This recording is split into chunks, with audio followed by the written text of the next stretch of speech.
So this is how the previous one turned out. You can see the issues of tonal balance. None of it's smoothed or smudged. It's all cumulative light strokes. So you can see there's a slight glare there, but it's not a big deal. Sometimes I quite like the inconsistency. See how it's now. You see that there's light that comes down there, and that's very gentle. You see that. Other bits and bobs need straightening up. Maybe the relationship there needs a little bit of more of softening, but yeah, different again. You see, with the right paper, it's what I mean. You get grey, or you get a full range of tones. And if you're using charcoal, you might as well get the full range of tones rather than struggle with something that's grey. If you want grey, just use graphite. If you want a full range of tonal capabilities, then use charcoal. That's what it's for. So, I'm going to do another one now. Interesting this. I mean, 3 in a day is not really a stretch for me. I'm probably doing a lot more than that, depending on the my mindset. Sometimes it's not particularly in tune with the the world, if you want, you know what I mean. But yeah, I've just done I'm going to do this girl now. I thought something a bit more challenging in terms of the thing is that the first thing you do when you look at that is you think angles. You think angles, don't you? You think the tilt of the head or throwing the head back and all I see is shapes that relate to each other. That's all I see. I don't see this ball that's being tilted. This is what people try and imagine. There's a ball that's being tilted, sphere. I just see shapes and I just see 2 dimensions. So everything's on the same plane, it is because it's a photograph, a flat screen. So, but that people try and imagine it being a 3-dimensional thing, and always makes it harder. So I don't think like that. I just think in terms of what relates to what and how far away it is, and, you know what I mean. And yeah, but I just wanted to draw something a little more out of the ordinary, rather than it being the usual sort of side on, front on, looking down kind of thing. Every now and again in the lessons we do an oddball kind of pose, something that's I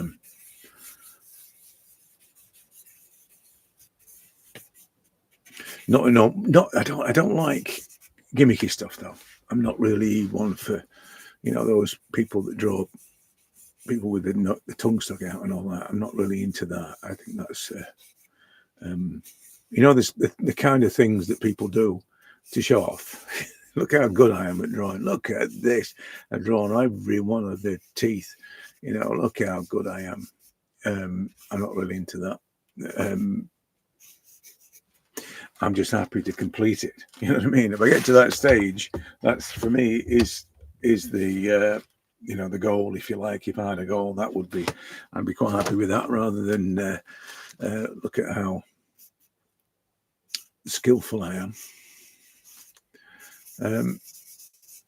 Which brings me to what this comment that I got. Now, you might be watching again, but you said something about the intuitive approach. I'm not sure this is intuition. I think that this is simply observation and response, or response and observation, or whichever way you want to think about it. I think that's what it is. It's not intuition. Is not. I think creativity is a combination of instinct and intuition, but I'm not sure that doing this is intuitive. I think this is more just simply observation and response.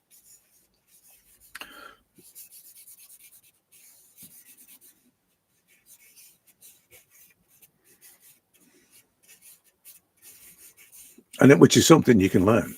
Obviously, I mean that's not. And the whole point of this is that when I talk about it, it's just this is what everybody can do. The problem is, it's like with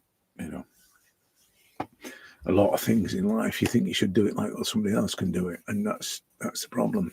And in this instance, with us, it's a deadly thing, that, because that'll just kill any kind of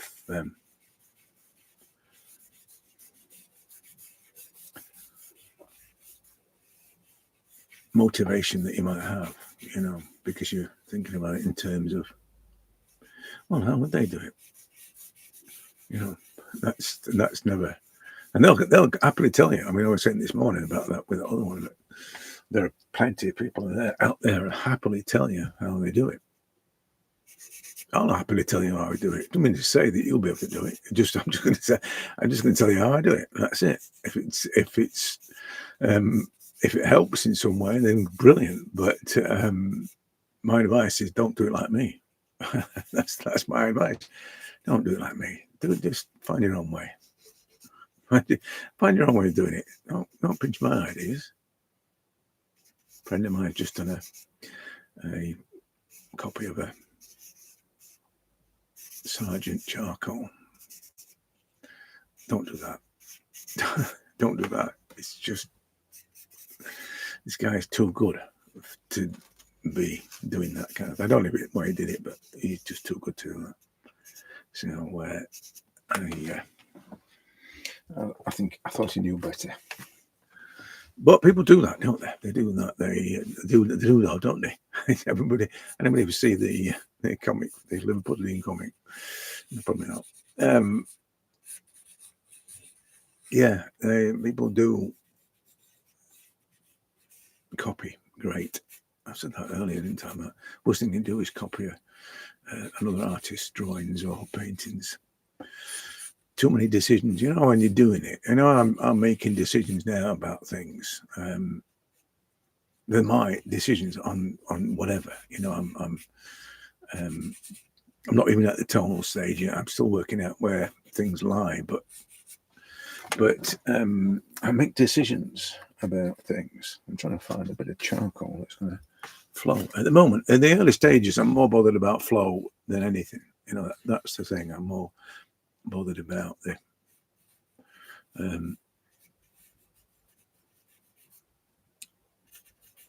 ease at which I can make the marks, because it can be very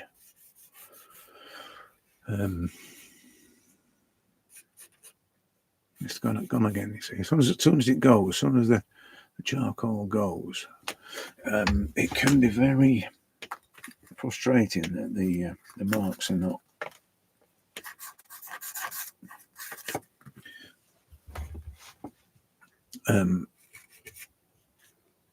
easily made, and I've got to consider them, But yeah, the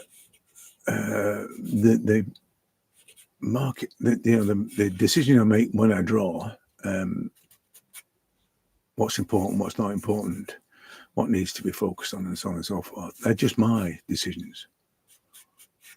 They're not really. I mean, if it's a case of, I'm going to try and copy this face, then we'd probably make the same decisions about copying the face. But even then, it's still about my decisions on what's important visually, and not your decisions on what's important visually. And that's kind of how it should be. A bunch of artists in a room drawing a portrait, drawing a model, should all have different outcomes in terms of their response.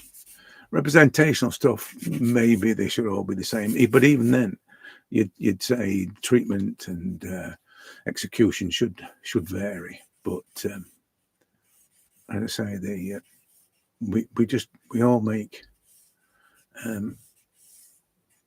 decisions about what's important about what we see, or we should. And if it's a responsive thing, if it's about the how you feel about the individual kind of thing, what they make you feel, then it definitely is going to be different, isn't it? It's definitely different because we just, we have different opinions of different of people. How often you're out with your wife and you meet somebody in the street and you walk away from her and she's all right, and the wife turns around, oh no, so and so, so and so. Just simple things like that. That people have different responses to people, and as artists, we're more sensitive to those things anyway. But going back to the intuition thing, this is not intuition. This is observation and response. That's what it is. So in that sense, then it can be learnt. That's you just need to develop your response and your observation. That's all you need to do, and then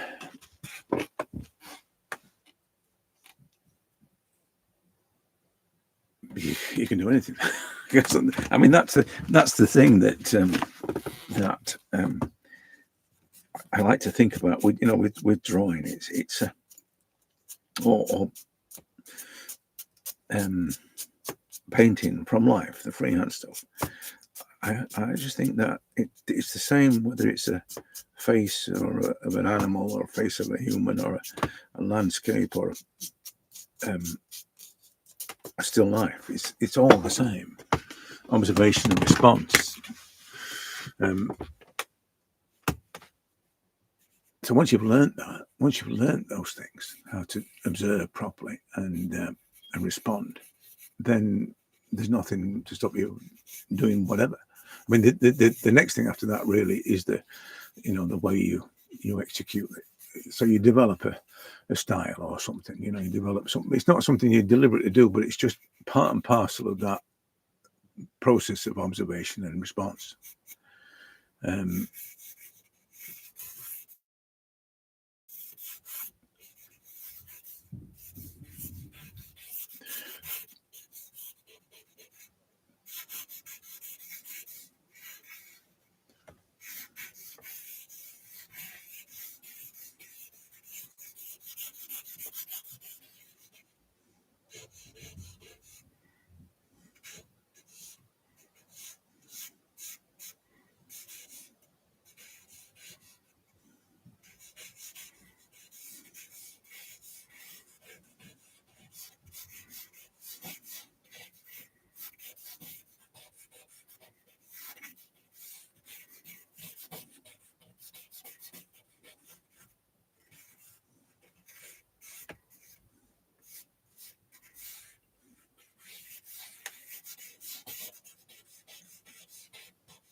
I think in the early stages, though, in the early days, and a couple of years back when I was starting out on this, I was really locked into the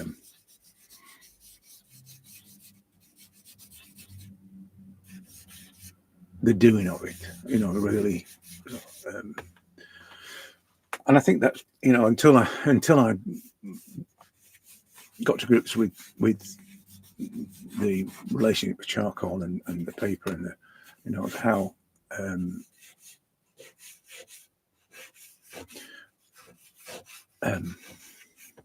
the significance of their relation and the relevance of their relationship. Because one of the things that I would say was quite a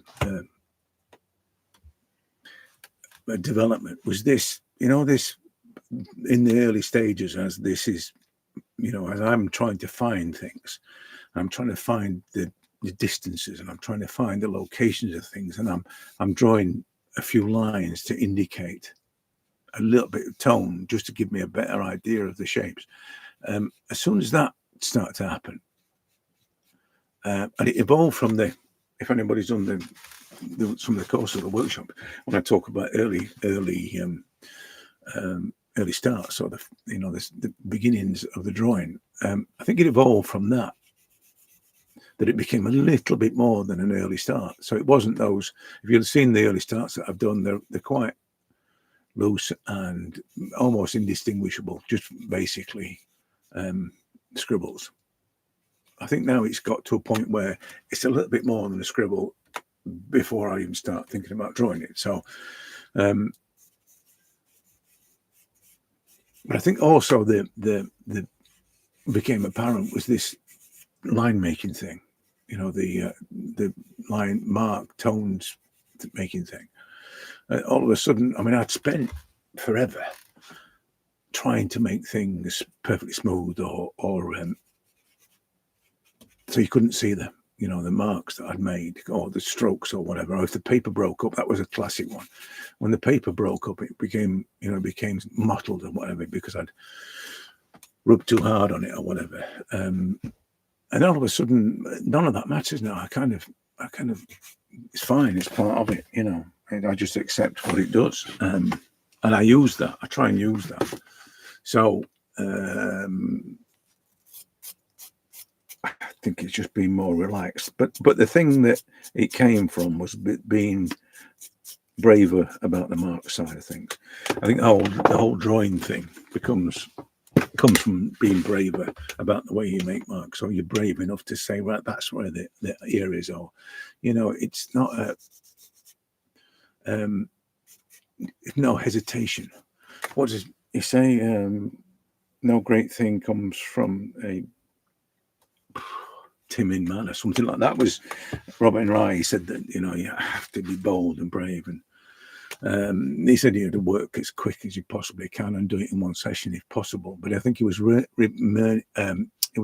to the emotional connection, because that's the hardest thing to maintain. And if you lose it, or you think you can revisit it, it can be really hard. I think that's probably why most people just end up making it a production. It becomes about how well they can render something as opposed to respond to something. So that's the big difference. It's response rather than rendering is the priority for me. So so in that vein, this is why I'm quite happy to have quite scrappy lines or marks, or so long as they're roughly where they need to be. I'm that the eye's doing it now. I'm quite happy with that. I think I was probably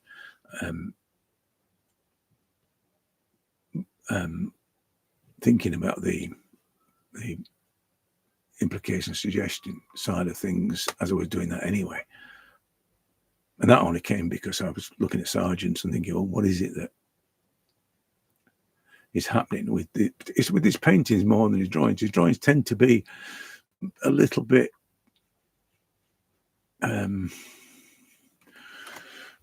stiff.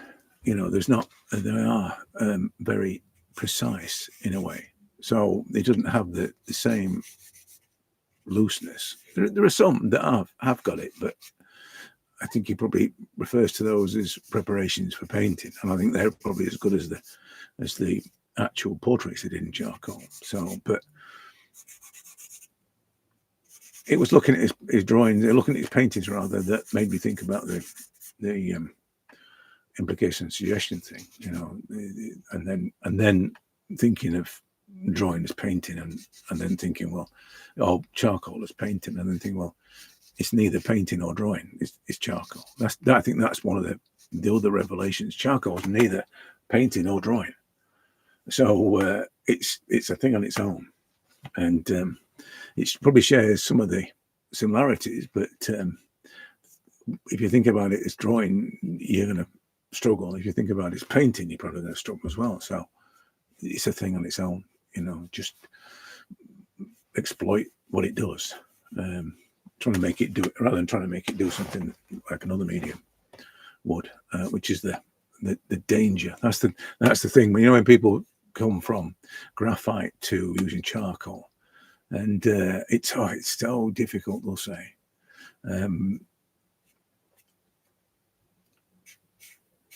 It's just getting used to a different medium. I think that's probably the issue. My friend was talking about getting used to using pastel pencils the other week and mastering them, as he said. It's kind of like that, I think. Kind of like that, but at the same time, I'm not sure mastering the medium is the right way to think about it.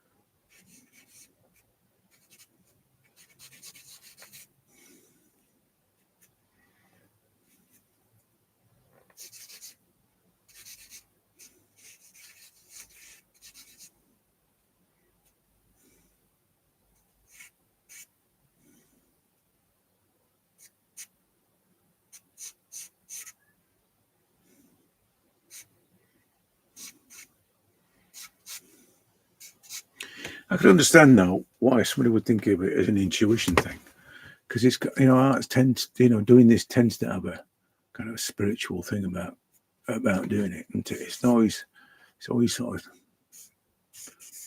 when I talk about emotional response, and that could be interpreted as a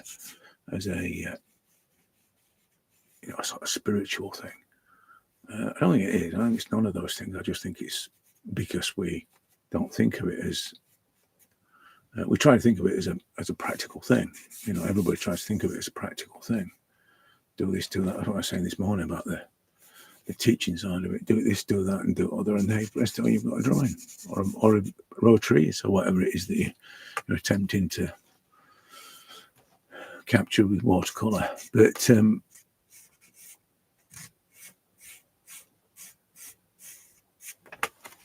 once you think about it as an emotional response, that's kind of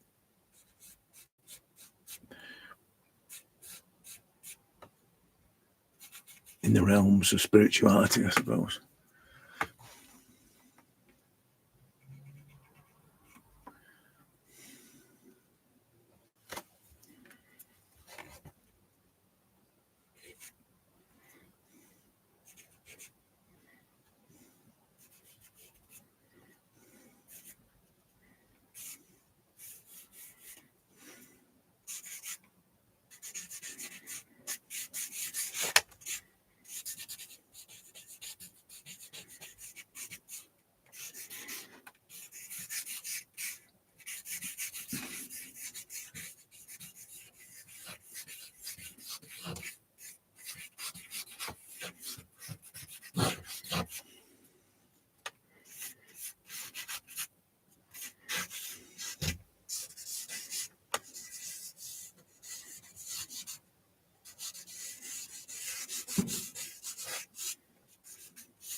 I'm going to try, and I did try actually with the white tack. And this is the this stuff, and pretty useless, to be fair. So I'm trying to put a white highlight in there, or in the corner of his mouth there, for instance. There is a bit of erasing going on, but it's not great. So if I'm trying to put a line, say, straight across the top of a nose there, and this is a normal putty rubber.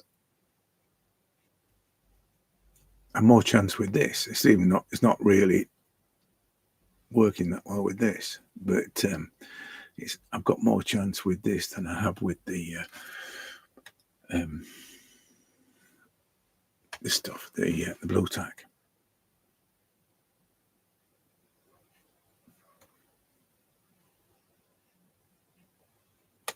I could probably do it with the rubber, you know, the pencil rubber thing.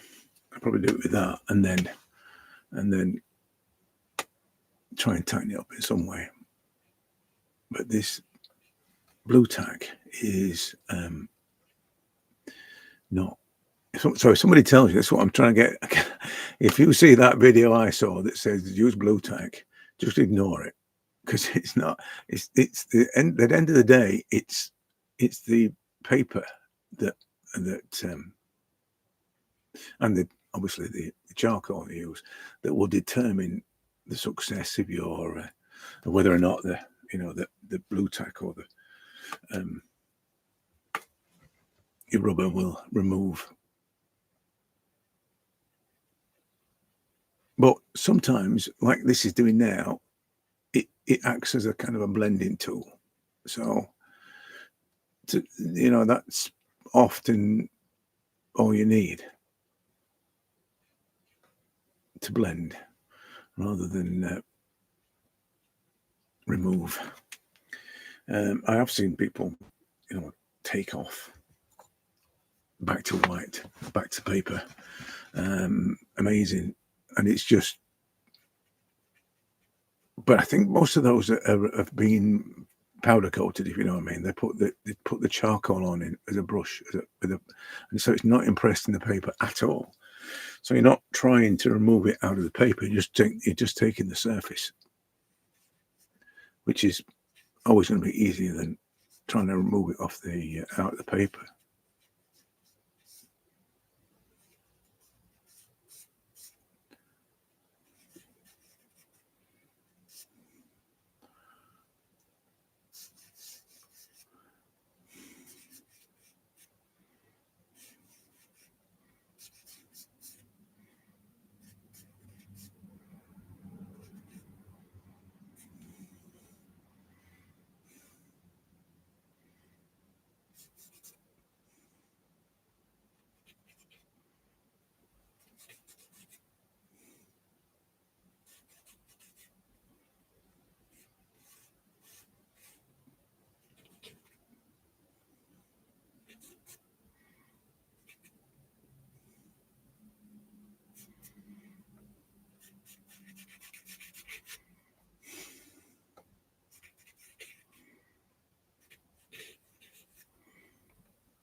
Yeah, let me just put the shape in this a bit better, and then I can worry about the ear and the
I think one of the things about the homemade charcoal thing as well is this. You can see, and whenever people use shopboard, I always say cut a funny point on the end of it. Never make it. Never, you know, these people that sharpen into the needles, make it a funny shape. So if you get a, this is not a good piece, but I'll show you on here. If you get a piece of normal charcoal, I don't know if I can do it on this because it's not cooked properly, so it's and you flatten one end off, and then maybe do a different an angle on the other side. You end up with different ways to make different marks. So as you're trying to find, you know what I mean? Otherwise, you're going to keep making thin marks, and you're going to have to come back and make them thicker again. So if you've got something that you can rotate, or you can put on its side or whatever to make different kinds of marks, it makes that whole thing a lot easier, especially when it's drawing hair. So I can then put it on its tip to make it thinner, or I can put it on its side to make it fatter. I know I said I wouldn't talk about technique and things, but these are just useful things. You know, it's just if you're going to use charcoal, then these kind of things are good to know.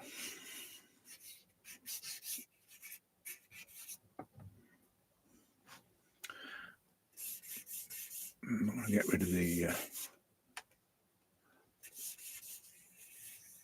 spotting kind of thing there on that. The ear is in shadow, so I don't really want to be too light at this side of it. Also, I don't really want to join in there. So, yeah.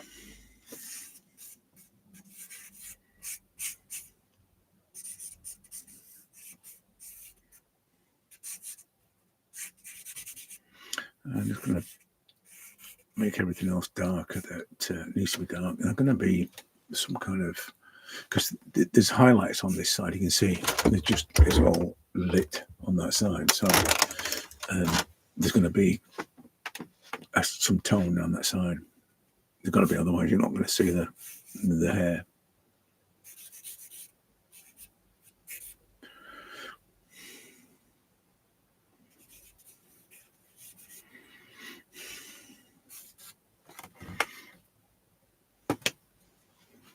Unless I've done this before, where I've had highlights in the hair like this, and what I've done is to put some tone down and then carve out the highlights, you know, out of the tone. So I could do that. I might try that rather than putting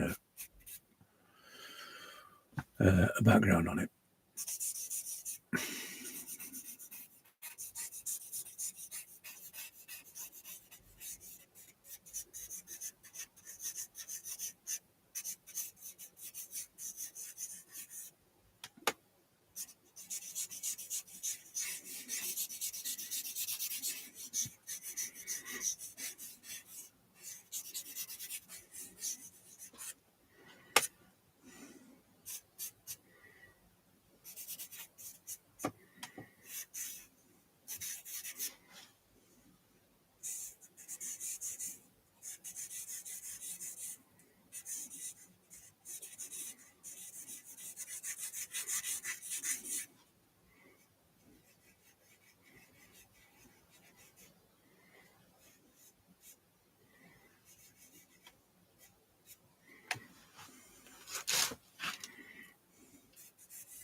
yeah, so I'm going to try and do these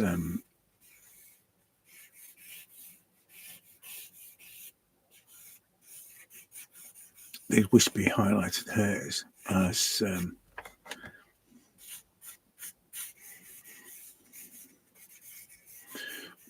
like drawing a white beard, really, without, you know, you kind of draw the darker bits in between rather than the strands themselves, and then you can kind of come back and put the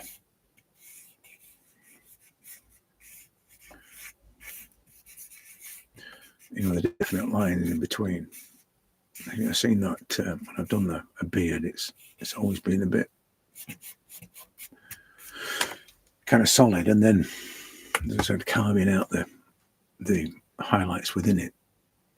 So all this there's a lot of, it's quite light, is that bit there. So, but it's the lines in between that I'm trying to draw. The lines in between the highlights. Whether or not I can, it doesn't matter. I don't think I can. I think the rubber is man enough. I tell you what, I've got this thing. This might do it. No, not really. It does it a bit, but yeah, it's a bit lighter. I still might end up putting the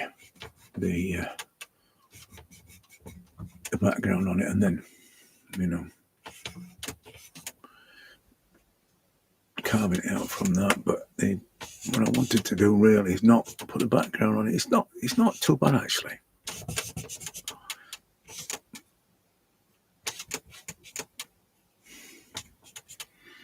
That's what I'm saying about having a rubber. I'm not even sure that you'd be able to with a decent putty rubber or something like that. I don't think you'd be able to do it with that. But you see, that kind of that's not too bad. I could live with that.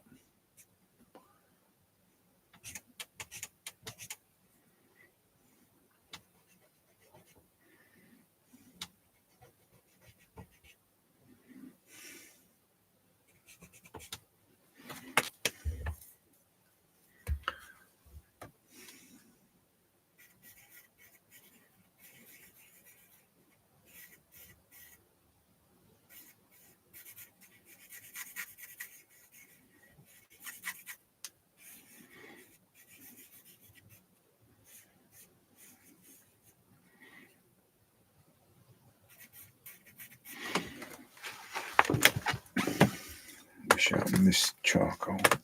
Not really good, that piece. But I'm still struggling with charcoal. I'm not really got any decent pieces that I could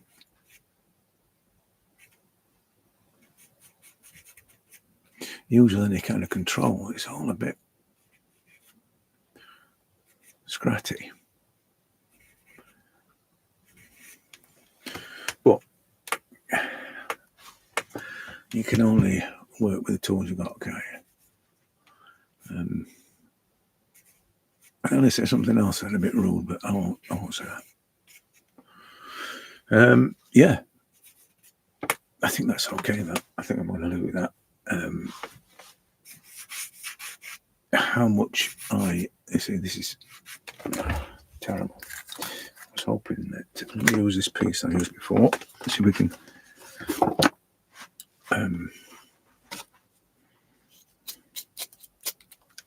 work with this tiny piece. I don't like working with small pieces. I think that's the problem. I put them in the bamboo clutch things to try and make them longer. But if it's bent like that, and I put it in the clutch, you end up with it doing that. You know what I mean? And it's hard enough to draw without it being that kind of bent. If I'm working with a bent piece, some of these pieces that are sort of salvaged like that, for instance, that I can kind of get hold of it near the end and sort of use it on the side and benefit from that. But if it's in the clutch thing, it's not ideal.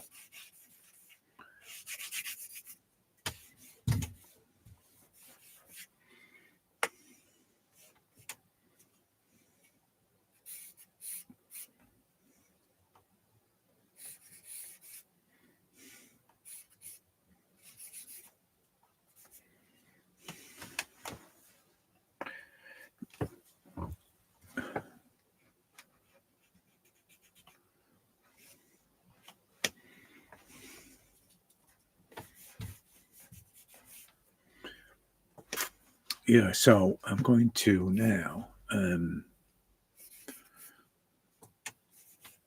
just going to sort out this edge here.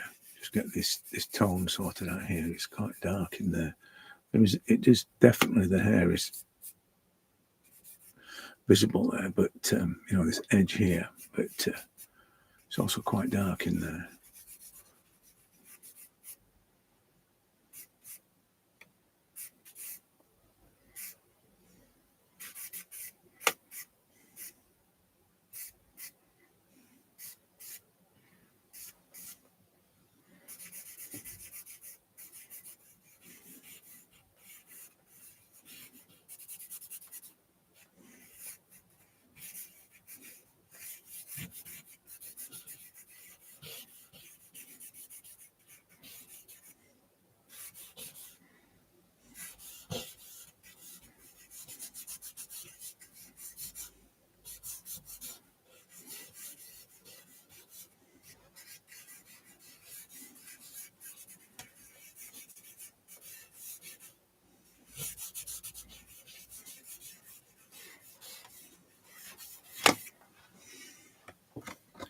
Yeah.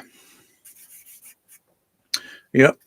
I think that's working fine. I'm not going to stress over this on this side. I think that's worked quite well. Like, you can just about make out the highlights, and even though the rubber's not brilliant,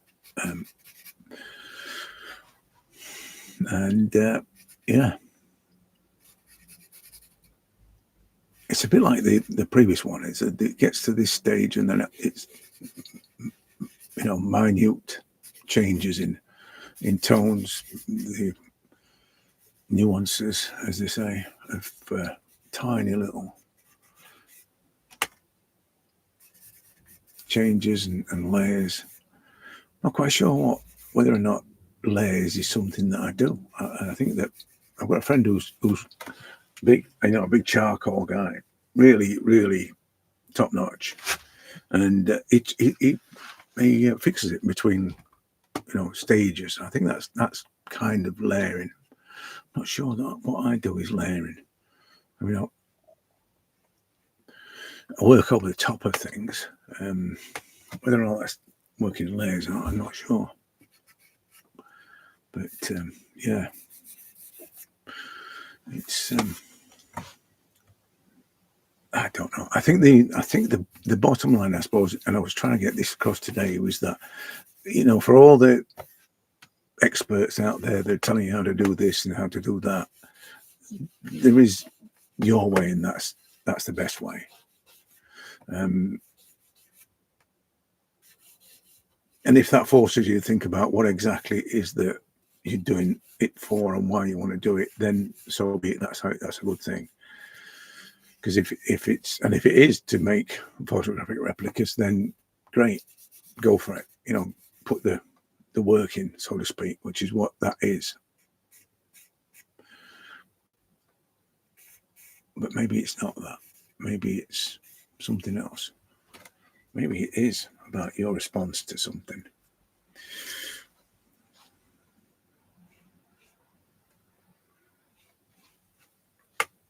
So I'm at that stage now where, like the previous one, it's all the little touches, the little tweaks, and that on, you know, fixing the tonal values, sort of, to get it to this stage. You can see how it's going to, you know, evolve into that.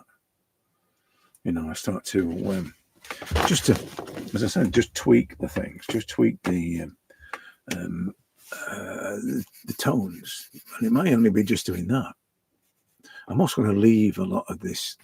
I always do leave these early marks in. I just like the way it, it gives it a more of a drawn feel about it. So, as I say, that's it done. Quite like that as a different angle. So I say I still have to fix a few things, get the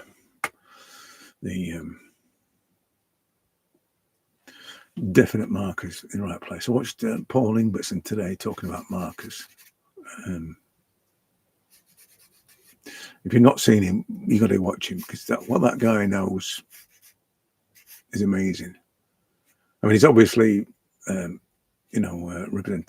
impressionistic stuff, but we're talking about Sargent and many others. This guy knows everybody. He knows everybody. He remembers all the names because that's his job. But he's fantastic. So a wealth of knowledge, and just I like the one that I say this all the time, but the one that kind of I always go and listen to him because it sort of reaffirms what I think. But today he was talking about drawing everything all at once, and I love all that. That's basically it. You don't just draw one thing at a time; you just draw everything all at once, and that's how you get a sense of things. Especially when you're doing stuff like this, you really want to be working and getting everything to relate all at once. So doing things separately, one bit at a time, it's never a good thing. It's always going to make it a lot harder. Right, as I said, I'm just going to be doing this now, tickling things up and sorting out the tones. So right, so that was today's drawings. We went from this shocker this morning, which it was the paper. It's terrible. Look at the paper on that. Again, look at this one compared to that one, and then into this one, and then now into this one. This one's slightly darker, different piece of charcoal, I think. But I've made it lighter on there. It's probably the light as well. You see, it's better. It's darker there now. Look. Still not as dark as that. Different charcoal, different piece of charcoal. That's what I'm saying. Same burn, same tin, different density. Black, same paper, but that's black. That's grey, slightly grey. Yeah, it's weird. Don't mind it though. So yeah, I'll finish this off, and then I might see you tomorrow morning. I think there's a plan to do one tomorrow morning, I think, before we go out. So and then certainly more in the afternoon as well. So I'll catch you at some point during the day.